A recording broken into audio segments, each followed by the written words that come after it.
Bonjour à tous, bienvenue dans cette nouvelle vidéo. Alors c'est une vidéo un peu particulière puisque aujourd'hui on va parler du nouveau MacBook Air. Apple a mis à jour l'iPad Air et le MacBook Air mercredi dernier.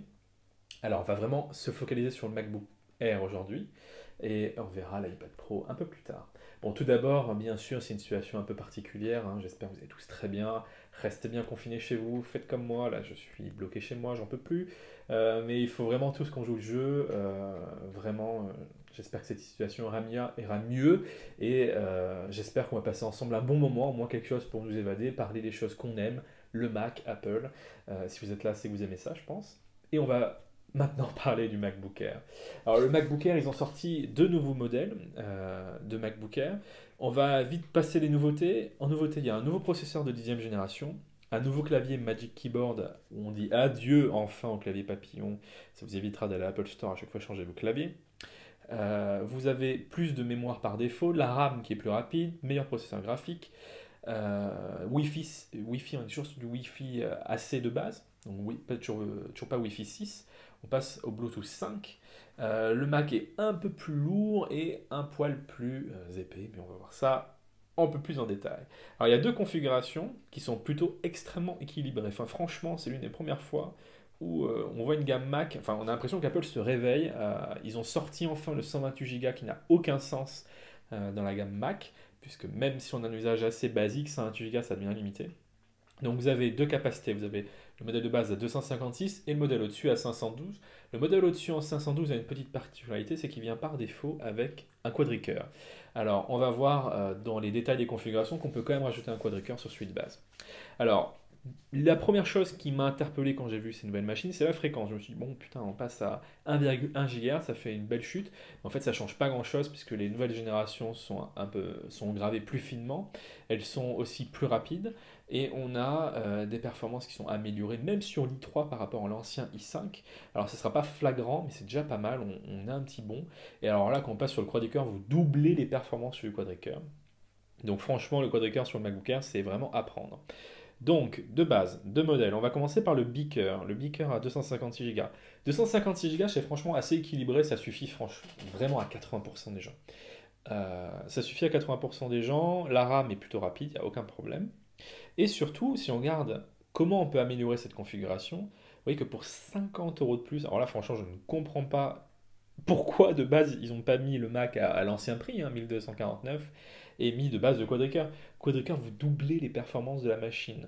Alors, vraiment, vous restez sur du piqueur si votre critère numéro un c'est le budget et que vous vous fichez d'avoir des performances un peu plus rapides, mais si vous faites des tâches un peu plus lourdes, un peu de photos, même occasionnelles, vous allez voir vraiment la différence avec du quadricœur. Franchement, pour les 50 euros, ça vaut largement le coup. Vous pouvez monter la RAM. Alors la RAM, par défaut 8 Go, c'est pas la panacée, mais ça suffit pour un usage bureautique, il n'y a aucun problème. 16 Go, c'est vraiment dans l'hypothèse, vous allez ouvrir plusieurs applications lourdes en même temps. Après, dans un certain sens, si vous faites beaucoup de vidéos, beaucoup de photos, vous vous trompez peut-être un peu de machine. Et par conséquent, bon voilà, ça peut être un peu limité. Montez la RAM si vous allez ouvrir plusieurs applications en même temps, si vous allez faire beaucoup de Chrome. Chrome, c'est un gouffre à RAM, c'est connu. Par exemple, du Chrome. Allez, on va faire Chrome, Photoshop, ouvrir beaucoup d'applications en même temps, oui, 16 Go de RAM, c'est pas du luxe. Et pour le stockage, les options sont là. Vous avez 512, 1 Tera, 2 Tera. Bon, 2 Tera, c'est énorme. On est vraiment dans une logique de stocker une large photothèque ou vidéothèque. 1 Tera, c'est déjà aussi beaucoup. Personnellement, moi, 256 Go, ça me suffit parce que je fais beaucoup de cloud et je stocke très peu de choses en local. Mais 512 Go, c'est franchement un très très bon compromis. Le modèle à 1005 est très équilibré puisque de base il a le quadricœur, il a 512 Go de stockage. Enfin franchement il est très très équilibré. Néanmoins on regarde que si vous mettez le quadricœur sur le modèle de base, il passe à 1250 euros. Donc au final vous payez 250 euros d'écart pour le 512 Go. Donc si vous voulez les performances du quadricœur sans avoir besoin de stockage, vous pouvez partir sur le MacBook Air de base et en prenant absolument l'option. Franchement l'option à 50 euros, je ne comprends pas pourquoi le Beaker existe. Vraiment, ça n'a aucun sens. Euh, Aux US, la différence est de 100 dollars. Bon, ça peut encore plus. Ça peut se petitiller pour les personnes petit budget, mais là, à 50 euros, non. Franchement, prenez le quadricœur. Il n'y a même pas à réfléchir 2 secondes. Et les performances graphiques sont améliorées dans tous les cas. Euh, Normalement, elles seront un petit peu améliorées sur le i5 et le i7 par rapport au i3. A noter que vous avez aussi l'option pour le i7. L'option est plutôt chère, c'est 80 € de plus si mes souvenirs sont bons. Effectivement, c'est bien 80 € de plus. Alors franchement, la différence sera pas non plus flagrante, c'est un peu comme les MacBook Pro, entre le i5 et le i7, vous gagnez pas des masses. Donc vraiment, c'est dans la logique de dire je veux quelque chose de plus puissant, mais à votre place, j'économiserai cet argent pour autre chose.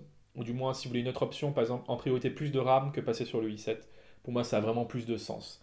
Le i7, c'est vraiment dans la logique, je veux plus de performance possible sur le format MacBook Air, mais peut-être qu'on se trompe d'appareil quand on choisit ça, il vaut mieux peut-être le futur MacBook Pro 14, notamment, ou un 16 pouces, mais le 16 pouces, vous n'avez bien sûr pas la mobilité. Alors, quelle configuration je recommande? Alors, personnellement, je me suis choisi un MacBook Air et je suis parti sur la configuration de base sur laquelle j'ai greffé un quadricœur. J'ai hésité sur la RAM et je la trouve plutôt chère, 250 € pour 8 Go de RAM de plus. Bon, voilà, je fais un peu de vidéo, forcément, un peu de photos, etc. Mais 8 Go, ça suffit. Franchement, si vous n'êtes pas dans la logique d'aller vraiment dans les applications lourdes, costauds, et beaucoup à la fois, ça c'est important. Les 16 Go de RAM, je vois pas spécialement l'intérêt. Et pour le stockage, je suis resté sur le 256, tout simplement parce que je n'ai pas besoin à titre personnel de plus. J'ai déjà pas autant de données, je stocke rien en local, tout est sur le cloud. Et je n'avais aucune sécurité à prendre un 512, donc j'économise 250 €, mais j'ai mon quadricœur, et ça je tiens absolument à avoir le quadricœur. Donc bilan, quel MacBook Air choisir? Si votre critère numéro un c'est le budget, et vous êtes vraiment à 50 € près, partez sur le Beaker, mais pareil, je ne vous conseille pas de partir sur le Beaker, pour 50 € ça n'a aucun sens. Si vous voulez une machine de bureautique plus, c'est-à-dire, allez, je fais un peu de photos, etc., et je veux quand même une très belle machine, vous prenez le modèle de base 256 Go avec le quadricœur. Si vous avez besoin de beaucoup de passes, restez sur le quadricœur et basculez sur les stockages supplémentaires. Euh, les prix sont un peu plus contenus qu'avant, après ça reste assez cher. Euh, N'oubliez pas les solutions de cloud, franchement iCloud est hyper bien intégré dans le système Apple. Donc à moins que vous ayez à stocker par exemple, vous faites du montage vidéo, il faut que vous stockez en local pas mal de fichiers 4K, etc. Ça prend de la place en local. Il y a deux solutions, soit vous les externalisez sur un disque dur externe, le cloud pas trop parce qu'il faut que vous ayez Internet. Mais dans l'hypothèse où vous stockez beaucoup de photos que vous ne regardez pas souvent, misez sur le cloud. Vraiment, iCloud est super bien intégré dans le Mac. Et dans l'hypothèse où vous voulez le must du must en performance, vous passez sur le i7, mais les différences ne seront pas franchement là. Je pense que ce sera comme le MacBook Pro, on va être un gain de quoi 5%, même pas. Voilà, l'intérêt est limité entre le i5 et le i7. Donc voilà, le nouveau MacBook Air donne énormément d'intérêt parce qu'on récupère enfin le clavier à ciseaux. Enfin, franchement, ça c'est génial. Clavier à ciseaux, c'est vraiment un très bon point. On reste sur la webcam à 720p. Bon, franchement, moi je m'en sers jamais la webcam, donc je m'en fous un peu. Après, je peux comprendre que ça puisse titiller un peu certains, mais je préfère faire de la visio avec un iPad ou un iPhone qu'avec mon Mac. Après, ça c'est mon avis personnel. L'absence de Wi-Fi 6 est quand même plutôt, à mes yeux, assez handicapant, surtout que vous l'avez sur l'iPad, le nouvel iPad Pro, vous l'avez sur les derniers iPhones, vous ne l'avez pas sur le 16 pouces. Donc j'ai l'impression qu'Apple attend sa prochaine génération pour passer au Wi-Fi 6. Vous êtes sur Bluetooth 5. Les haut-parleurs, alors le site est un peu ambigu parce qu'il vous met une liste de nouveautés, mais quand vous lisez bien, les nouveautés correspondent au MacBook Air non Retina, donc l'ancien modèle, et les haut-parleurs ne changent pas en pratique, hein. Je veux dire, si on suit bien ce que dit le site, les haut-parleurs ne changent pas.